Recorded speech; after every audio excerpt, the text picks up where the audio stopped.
السلام علیکم، welcome to my channel stories by نے۔ آج ہم بات کریں گے شیطان اور انسان کا کھلا دشمن کیسے۔ یہ قرآن کی کچھ آیات ہیں، ان کا ترجمہ ہم آپ کے سامنے پیش کریں گے۔ ہم نے سب فرشتوں کو حکم دیا کہ تم آدم کے سامنے سجدہ کرو، تو ابلیس کے سوا سب نے سجدہ کر لیا۔ یہ جنوں میں سے تھا، اس نے اپنے پروردگار کی نافرمانی کی۔ کیا پھر بھی تم اسے اور اس کی اولاد کو مجھے چھوڑ کر اپنا دوست بنا رہے ہو، حالانکہ وہ تم سب کا کھلا دشمن ہے۔ ایسے ظالموں کا بہت برا بدلہ ہے۔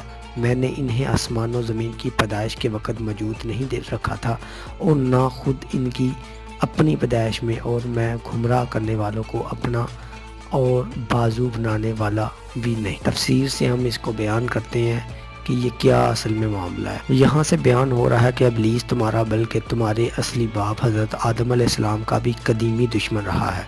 اپنے خالق و مالک کو چھوڑ کر تمہیں اس کی بات نہ ماننی چاہیے۔ اللہ کے احسان و اکرام، اس کے لطف و کرم کو دیکھو کہ اس نے تمہیں پیدا کیا، تمہیں پالا پوسا، پھر اسے چھوڑ کر اس کے بلکہ اپنے بھی دشمن کو دوست بنانا کسی قدر خطرناک غلطی ہے۔ اس کی پوری تفسیر سورۃ البقرہ کے شروع میں گزر چکی کہ اللہ تعالیٰ نے حضرت آدم علیہ السلام کو پیدا کر کے تمام فرشتوں کو بطور ان کی تشریف و تعظیم اور تکریم کے ان کے سامنے سجدہ کرنے کا حکم دیا۔ سب نے حکم برداری کی، لیکن چونکہ ابلیس بدا اصل تھا، آگ سے پیدا شدہ تھا، اس نے انکار کر دیا اور فاسق بن گیا۔ فرشتوں کی پیدائش نورانی تھی۔ صحیح مسلم کی حدیث ہے کہ فرشتے نور سے پیدا کیے گئے ہیں۔ ابلیس شعلے مارنے والی آگ سے اور آدم علیہ السلام اس سے، جس کا بیان تمہارے سامنے کر دیا گیا ہے۔ ظاہر ہے کہ ہر چیز اپنی اصلیت پر آ جاتی ہے اور وقت پر برتن میں جو ہو ٹپکتا ہے۔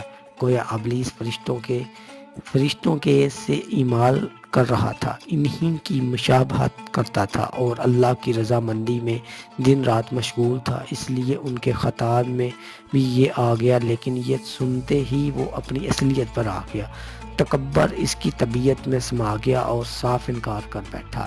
اس کی پیدائش ہی آگ سے تھی، جیسے اس نے خود کہا کہ تو نے مجھے آگ سے بنایا ہے اور اسے مٹی سے۔ ابلیس کبھی بھی فرشتوں میں سے نہ تھا، وہ جنات کی اصل ہے، اور جیسے کہ حضرت آدم علیہ السلام انسان کی اصل ہے۔ یہ بھی منقول ہے کہ یہ جنات ایک قسم کی فرشتوں کی جو تیز آگ سے پیدا کیے گئے تھے۔ اس کا نام حارس تھا، جنت کا داروغہ تھا۔ اس جماعت کے سوا اور فرشتے نوری تھے۔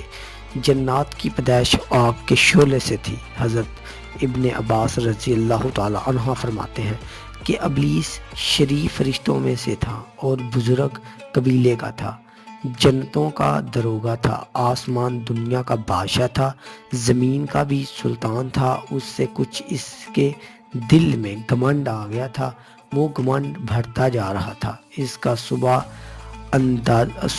اندازہ اللہ تعالیٰ ہی کو تھا، بس اس کے اظہار کے لیے حضرت آدم علیہ السلام کو سجدہ کرنے کا حکم ہوا تو اس کا گھمنڈ ظاہر ہو گیا، صاف انکار کر دیا اور کافروں میں جا ملا۔ ابن عباس رضی اللہ تعالی عنہ فرماتے ہیں وہ جن تھا، یعنی جنت کا خازن تھا، جسے لوگوں کو شہروں کی طرف نسبت کر دیتے ہیں اور کہتے ہیں مکی، مدنی، بصری۔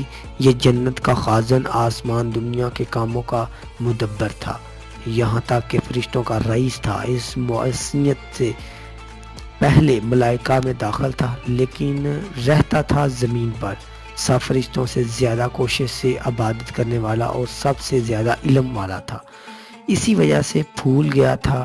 اس کے قبیلے کا نام جن تھا، آسمان و زمین کے درمیان آمد و رفت رکھتا تھا۔ رب کی نافرمانی سے غضب میں آ گیا اور شیطان رجیم بن گیا اور ملعون ہو گیا۔ بس متکبر شخص سے توبہ کی امید نہیں ہو سکتی۔ ہاں، تکبر نہ ہو اور کوئی گناہ سرزد ہو جائے تو اسے نا امید نہیں ہونا چاہیے۔ الغرض ابلیس اطاعت الہی سے نکل گیا، بس تمہیں چاہیے کہ اپنے دشمن سے دوستی نہ کرو اور مجھے چھوڑ کر اس سے تعلق نہ جوڑو، ظالموں کو بڑا برا بدلہ ملے گا۔ اگر آپ کو یہ ویڈیو پسند آئے تو ویڈیو کو لائک کریں، ویڈیو کو شیئر کریں، اور ایسی انٹرسٹنگ اسلامی سٹوریز کے لیے سٹوریز بائی نیم کو لازمی وزٹ کریں۔ تھینکس۔